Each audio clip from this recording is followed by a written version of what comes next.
Hey everyone, in today's video, as you can see up on screen, we're going to be going through the weekly developer Q&A video. Now, of course, you've probably already heard Benzie go through this video, but if you want a second take on it, here's mine.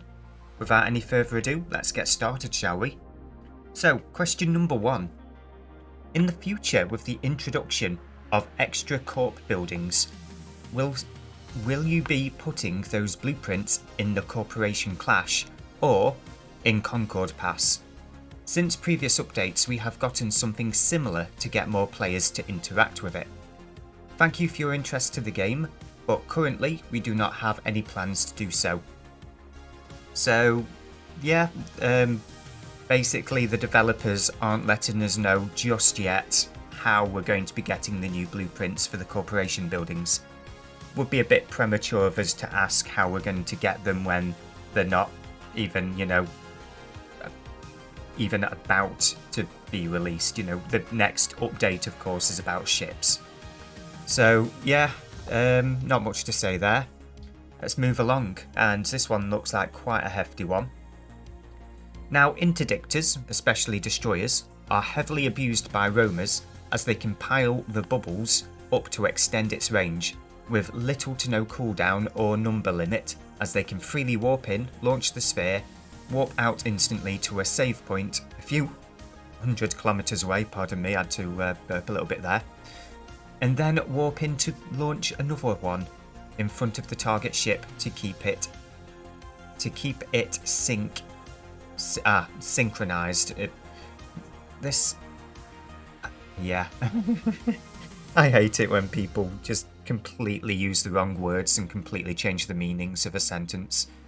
And then keep it synchronized in the bubbles and get it sniped by their long-range attackers outside of the bubbles.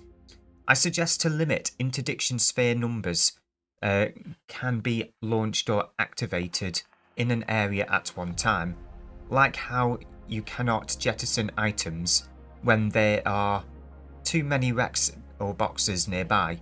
You cannot launch more interdiction spheres or activate disruption fields generators when there is already one launched or activated, and make interdiction modules have temporary ship disabling side effect, the same way as sinusoidal field generators, to limit interdictors' outrageous mobility.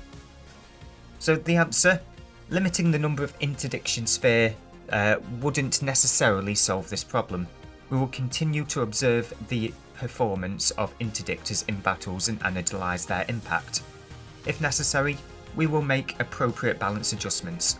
Thank you for your feedback. This one's a lot. This one's quite the mouthful. So, where do I stand on this one? Having one person being able to put up, say, a half dozen bubbles and freely warp in and out, I'm not sure where they're coming from there. Because of course you've got all your cooldowns. I know recently with things like nanocores being able to speed things up, and it's entirely possible these destroyer pilots are launching the bubbles, moving straight out of them with the micro warp drives, because of course you're fast and small, and then launching another one as soon as the cooldown that they've earned with their, improving of the nanocore. Just launching more and more. If it was up to me, I'd probably set a limit on how many bubbles one destroyer interdictor can have launched at any given time. But that would be it. I wouldn't say you can only ever have one bubble on a grid at a time, because then you're never going to be able to bubble certain large stargates, are you? If you've got a 35-kilometer bubble and people are going to be spawning in a 50-kilometer radius of a single point in space because of the size of a stargate, then the bubble is not going to do its job, is it? So let's not limit the number of bubbles you can have in total across a number of players. Just maybe, limit the number of bubbles one player can launch. But again, I've never observed this problem myself, so I can't make too many comments on that one. So let's move on to the third question. And let's hope that this one is a bit easier for me to read. So, question number 3. Will there be a big event this year? And will there be an event to get cool limited ships? We do have plans, this is the answer by the way, we do have plans for big events and limited ships. However, the specific plans are still under discussion and adjustment. There is a fair amount of uncertainty at the moment, so it is not the time to make any official announcements yet. Thank you for your interest in understanding. Every developer and publisher under the sun would give us this answer. You announce the event when you're ready to announce it. You don't say, in 8 months' time we're going to have an event whereby this limited ship is going to be available. Because then, people are probably not going to play, people are going to put off playing the game until that event comes around. I don't know, I'm not even sure why they put this question in here, but let's move along.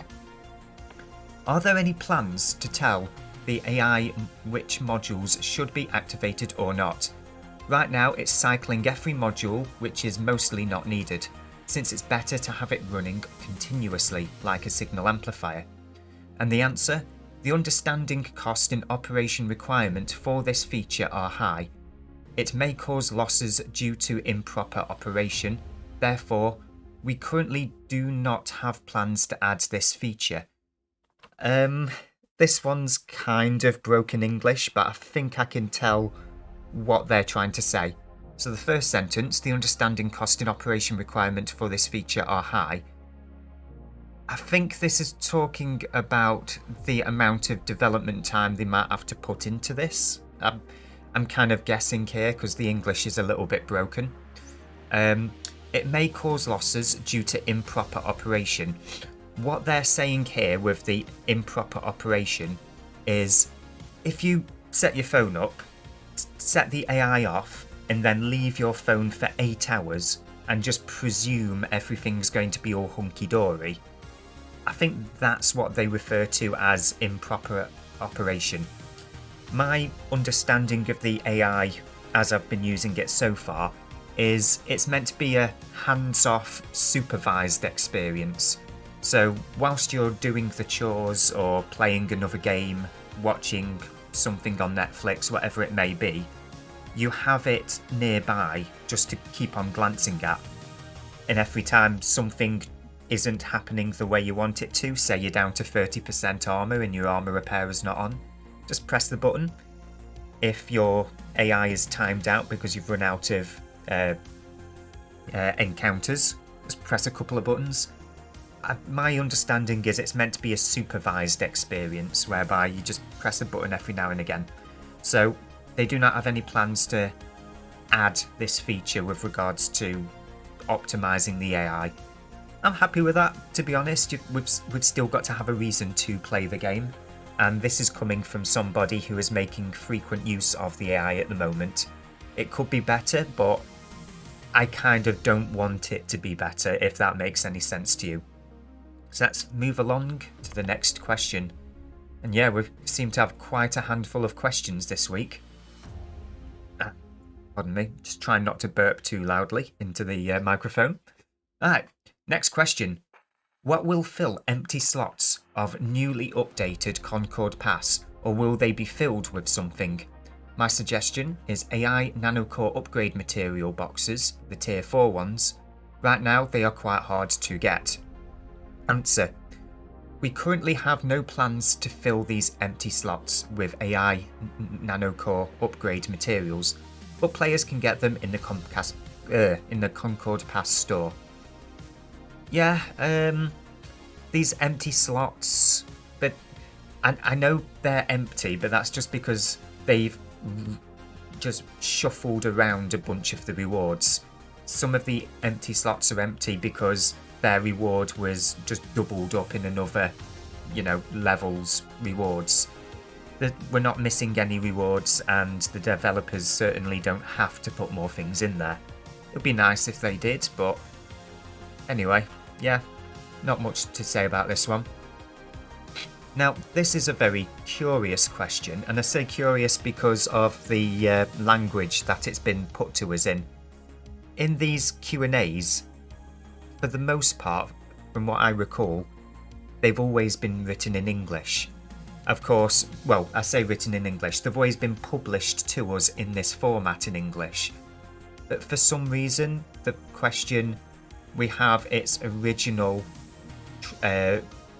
question and then the English translation. So I'm not sure why they've done that here, but let's go into the question itself. Will new types of ships be added, such as the minefield setter? It would be very cool. This new content to ambush or defend your system. Answer. This suggestion is very interesting, but we need to consider the overall impact on the Concorde, where did I get that word from? On the combat environment before deciding whether to design such a ship. So the questioner is asking if we can have a ship that deploys a field of mines. I don't know if this is a thing in EVE Online. If there's something to immediately pull inspiration from, because my interactions with EVE Online have been rather limited over the past few months, so I can't pretend to know everything that's going on in there. This suggestion is very interesting, but we need to consider the overall impact on the combat environment. What they could be referring to there is, I don't know, having too many things on grid and bugging people out when they say overall impact on the combat environment. Personally, before we saw a minefield, I'd love to see bombs, specifically bomb launches for stealth bombers, because I just had a blast using them back in 2012 in EVE Online, just showing up to a 2,000 people fleet battle in just a wing of stealth bombers, decloak, launch, fly away, decloak, launch, fly away. I don't know, there was just something really appealing about that. But yeah, they're talking about mines here. It's entirely possible we end up getting them because the devs do have a habit of just sneaking these things into Q&As to gauge our response and then really kind of shadow drop them a bit later. So it might be something that's on their minds, but that's all we've got for now. Let's move on to the next question. With the seemingly ever increasing damage potential of ships, can we look forward to a survivability update? I would love to see something to overhaul damage application or the defensive options we have available and bring them into a closer state. So answer, improving defense and other attributes is similar. It can be accomplished through upgrading skills, modules, nanocores, etc. So the devs, any NPixie, oh yeah, Any's Netty, isn't it? Obviously, duh.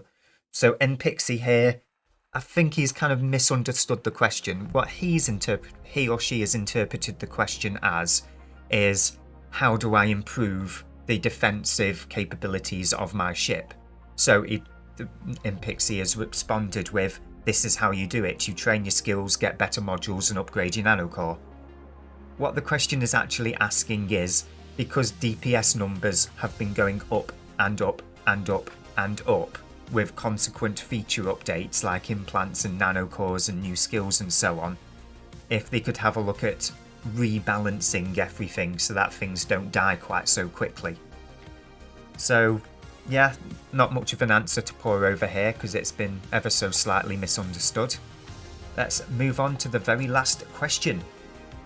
The intelligent nanocore shuts off too soon, where it can't find any more encounters due to the 30-minute encounter refresh limit. Sometimes I'll start it up expecting it to run for 8 hours.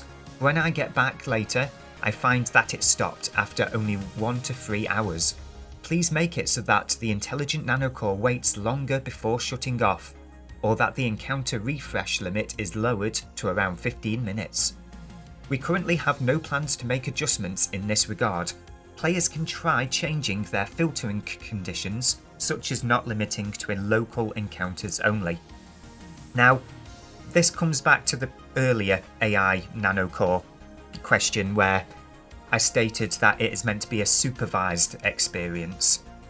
And one thing that you're going to have to learn with these encounters is if your AI is shutting off because you're wiping out all of the encounters in a 20-minute window, Okay, so you're eliminating all the encounters in a 20-minute window, and you have a 30-minute refresh rate. Okay, so you'll have got a 10-minute gap whereby the AI can do nothing. The AI will shut off inside of that 10-minute gap. And if you are doing this completely AFK with your phone on the other side of the house, completely out of reach or what have you, your AI is going to shut off. You're going to lose all of that valuable time, lose all of that ISK you thought you were earning, etc. What you need to do is, instead of looking at changing the filters for your AI, change the fittings for your ship.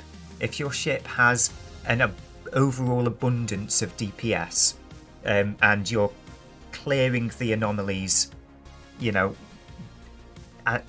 so very fast that your AI is shutting off, lower your DPS, take off some of those heat sinks or gyro stabilizers, and just throw on some hardeners to improve your ship's survivability.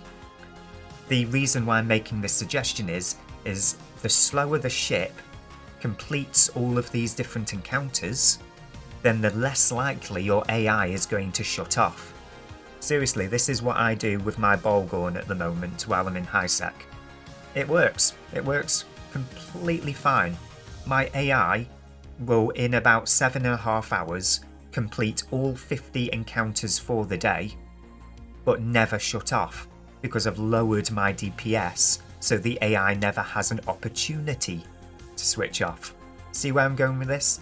This game is a lot about thinking, and sometimes you just have to look at things a different way. But anyway, that's a bit of a ramble that really I should have put into another video, which I probably will sometime in the next week or so. That's the end of these videos. So yeah, thanks again for watching. If you want to hear more of these developer Q&As from yet another Brit whose name isn't Benzie, feel free to hit like and subscribe. And I guess I'll see you guys in the next video. Thanks again.